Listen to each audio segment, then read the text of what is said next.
Hi guys, sorry, we're kind of stuck out of our house right now because somebody decided to order a hippopotamus for Christmas! Hey, I said I was sorry, mate. How did you even order a hippo? Amazon?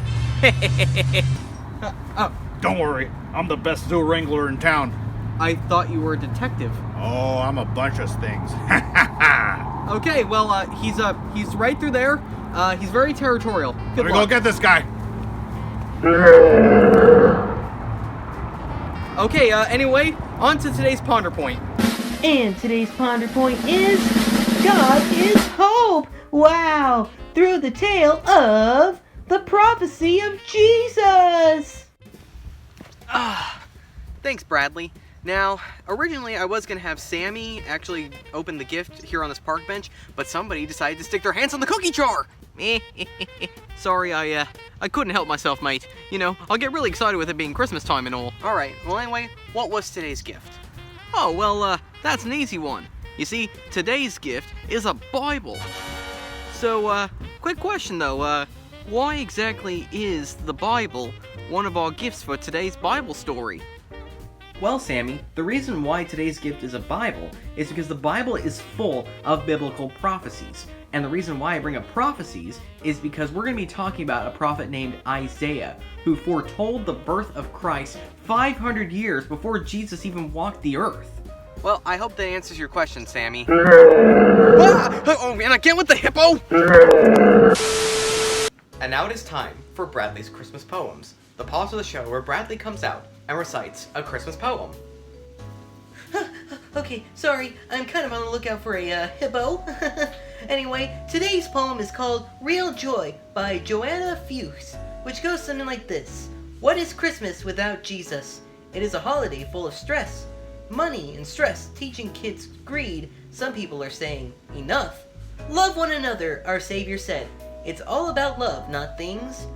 Let's teach our kids about serving and create the real joy the true Christmas brings. Alright, well, I hope you all have a great day. Hippo!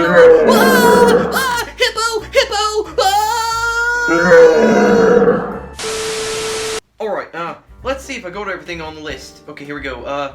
12 drummers drumming, 11 pipers piping, 10 lords a leaping, 9 ladies dancing, 8 maids a milking, 7 swans a swimming, 6 geese a laying, 5 gold rings, 4 calling birds, 3 French hens, 2 turtle doves, and a partridge in a pear tree. Okay, well, I guess I got everything I needed to get people for Christmas, but, exactly how am I gonna get it here in time for Christmas?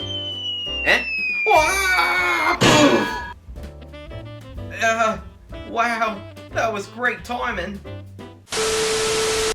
Hey guys, welcome back to the archives. Now on today's show, we're going to be talking about how God is hope through the tale of the prophecy of Jesus.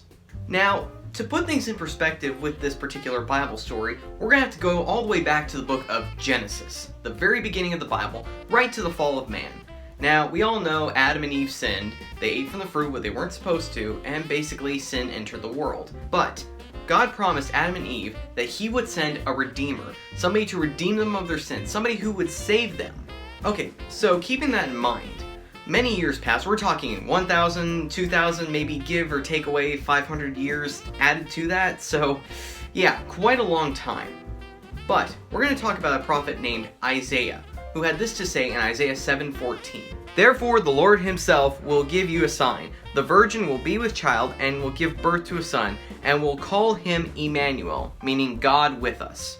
So, keeping that in mind, as we talked about last week, Mary was told that she would give birth to a son, and that son would be called Emmanuel. Wow. So, think about this. Isaiah was approximately, 500 years before the birth of Christ. So, imagine if somebody told your great-great-great-great-great-great-great-great-great-grandmother that your family line would give birth to you. Yes, you. Imagine that. It's almost a little hard to comprehend. But, here's where things get even more interesting. You see, both sides of Jesus' parents, Mary and Joseph, were actually from the line of David. That's right, King David. The guy who took on the giant Goliath and slayed him? Yeah, that David. So what we see here is the two bloodlines of David coming back together just for Jesus' birth. Amazing. And it actually keeps in line with the promise that God himself had made to David back when David was still alive. He said, "I will establish your throne forever." In other words, Jesus is the forever king. He's never going to die. He's always going to live on. His throne is forever. So, wow.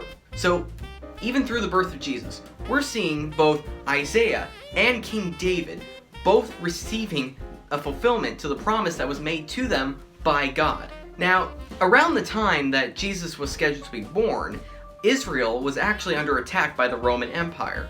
And the Roman Empire, well, they weren't exactly the nicest of people.